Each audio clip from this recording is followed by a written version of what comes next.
Gracias, Yulisa. Gracias. Nuestro saludo cordial a nuestros compañeros y a nuestros oyentes. 4:49. El tema de la pandemia en todas partes del mundo se trató de responder, como siempre he dicho, desde dos puntos de vista. La posibilidad de adecuarlo a las circunstancias de cada población, de cada clima, de cada capacidad productiva.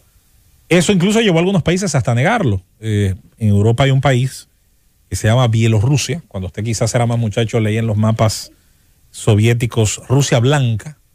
Y Bielorrusia tiene la desgracia de ser un país que está en manos de una dictadura, de un señor llamado Lukashenko, que ha tenido la habilidad hasta ahora geopolítica, incluso, de sobrevivir las pasadas 2 décadas. Se ha hecho pasar por lo que haya sido necesario, pro-occidental, pro-ruso, supuestamente a veces con un lenguaje revolucionario, anticapitalista, pero también ha sabido encontrar capitales interesados en invertir en su país.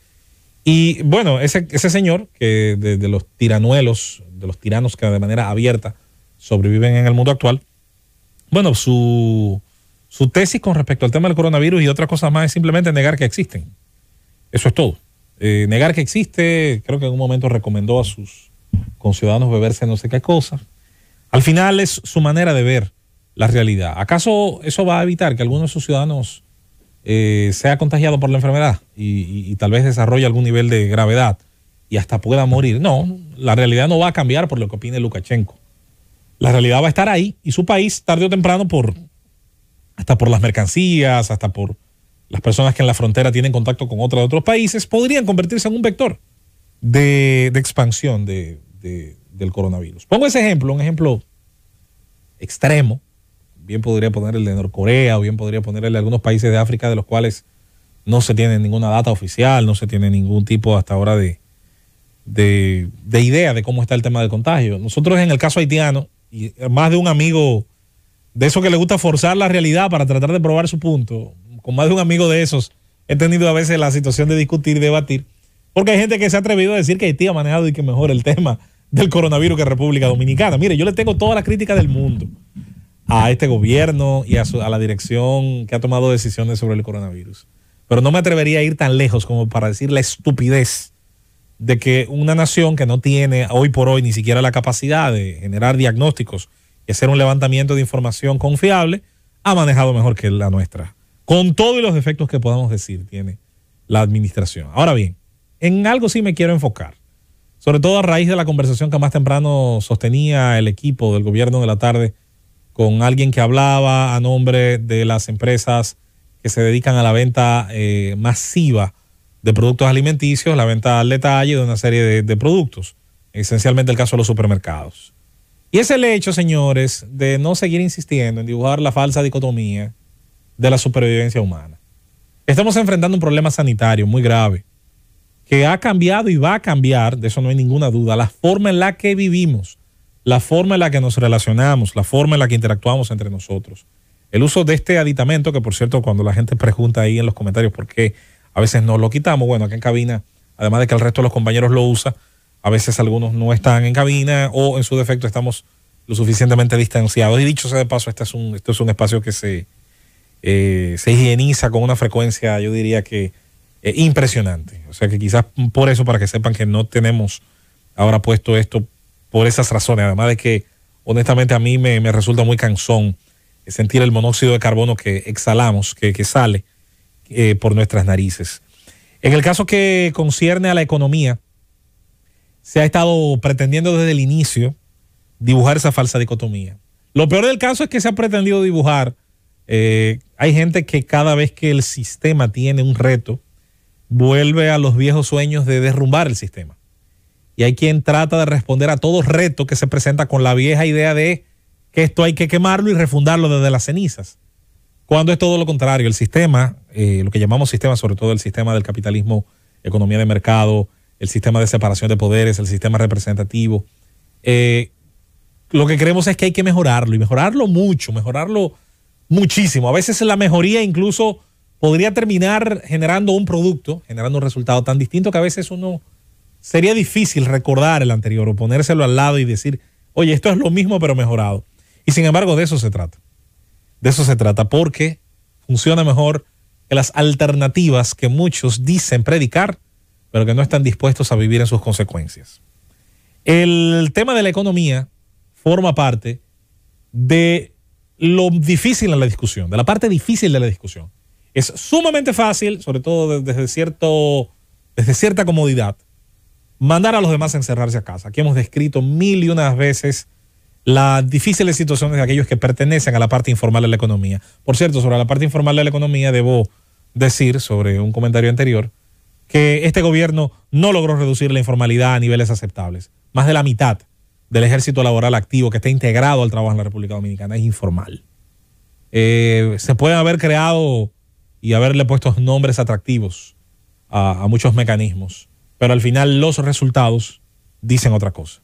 Volviendo al tema en cuestión, crear riqueza, agregar valor en la cadena de un producto, integrarse por cualquier vía, señores, al tejido productivo, sobre todo cuando no se es mano de obra ultra calificada.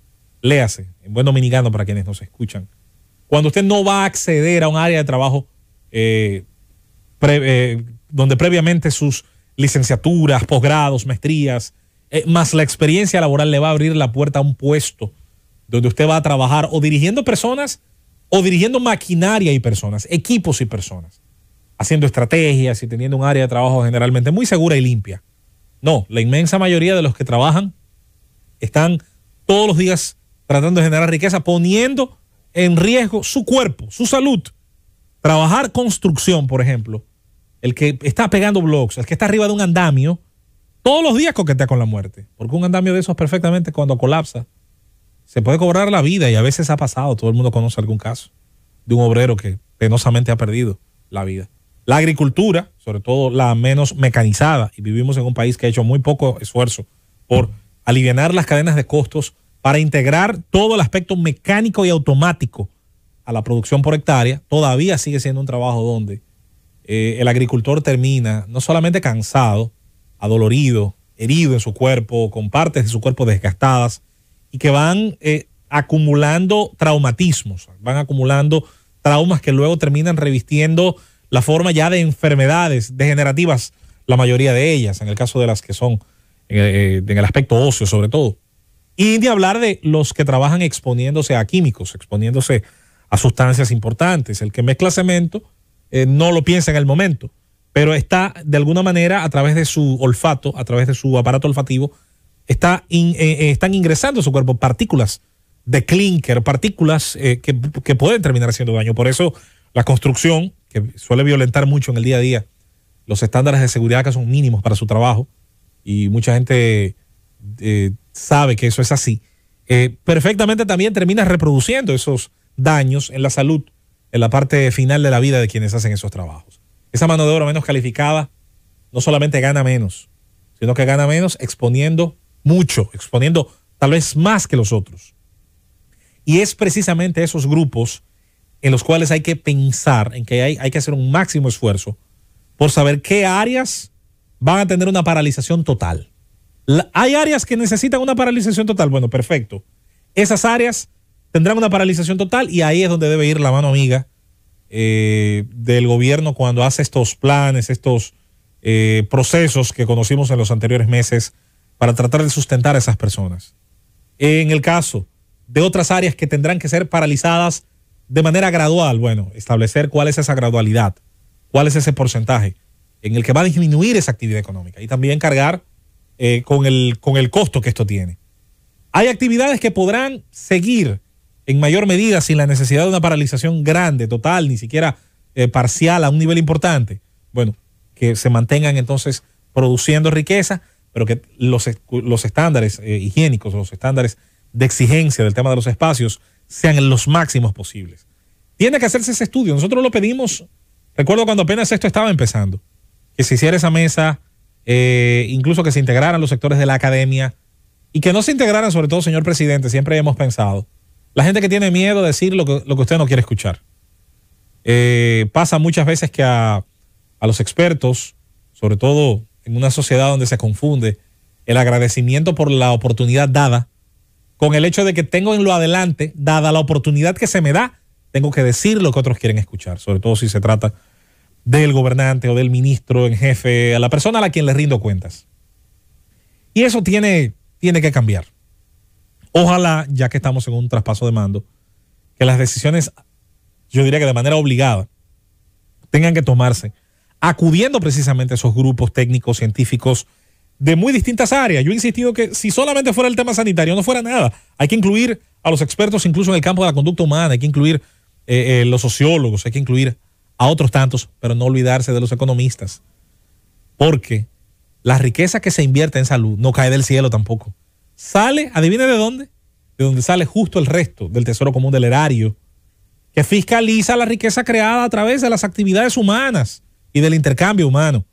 Entonces, si ahogamos una cosa, adivine, no va a haber líquido para la otra. Entonces, por favor, convengamos en no caer en discursos que a veces tienden a ser fáciles y tienden a evocar otras épocas y otros discursos de barricada que realmente ya no vienen al caso. Tenemos que intentar un duro equilibrio difícil, que yo no soy el que tiene obviamente la vara mágica para decir cuál es, pero yo sé que tenemos la capacidad para aproximarnos por lo menos al más justo de todos entre trabajar, producir riqueza y mantener a una parte de la población segura de esta situación sanitaria.